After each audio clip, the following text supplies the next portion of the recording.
Donald Trump firmó una orden presidencial decretando el embargo casi total contra Nicolás Maduro. Su propósito es un cambio de régimen en Venezuela. ¿Tendrá efecto y la narcodictadura caerá? Los escépticos piensan en el embargo contra Cuba y suponen que Maduro puede resistir la embestida norteamericana. Yo creo que no. Y creo que no porque son dos situaciones muy diferentes. El embargo contra Cuba jamás fue hermético. Durante 30 años existió la protección de la Unión Soviética y de todos los países del bloque comunista. Todo el mundo comerciaba con Cuba.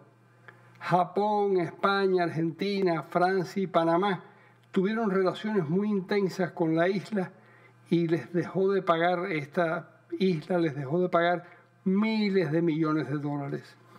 En definitiva, Cuba no negociaba con Estados Unidos, pero sí con el resto del planeta. John Bolton y sus colaboradores del Consejo Nacional de Seguridad no quieren que les ocurra lo mismo y han comenzado por forjar una alianza en torno a Juan Guaidó y a la oposición democrática venezolana que incluye a 57 países importantes del globo. Además, el planteamiento es de una brutal franqueza. Los empresarios y los países extranjeros deben elegir entre hacer negocios en Estados Unidos o hacer negocios en Venezuela. Los ejecutivos deben decidir si sus hijos y nietos van a estudiar a Estados Unidos o si van a estudiar a Venezuela.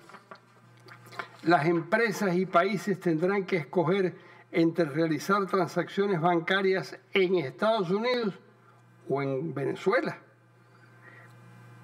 Quien quiera utilizar el dólar americano puede hacerlo en sus transacciones internacionales o puede elegir los bolívares impresos por el chavismo, pero deberá usar una de las dos monedas.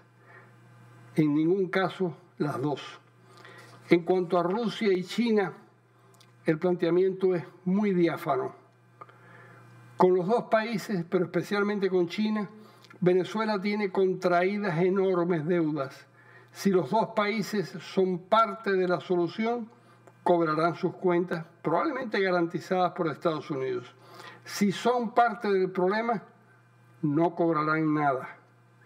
Dado que Venezuela es una narcotiranía aliada a los terroristas islámicos, denunciada hasta por Michelle Bachelet en Naciones Unidas y por Luis Almagro en la OEA, esta vez hay razones morales, políticas y económicas para que China y Rusia cambien sus alianzas y se sitúen en el lado bueno de la historia.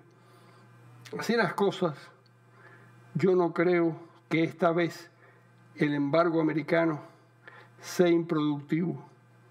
Acabará barriendo a Nicolás Maduro.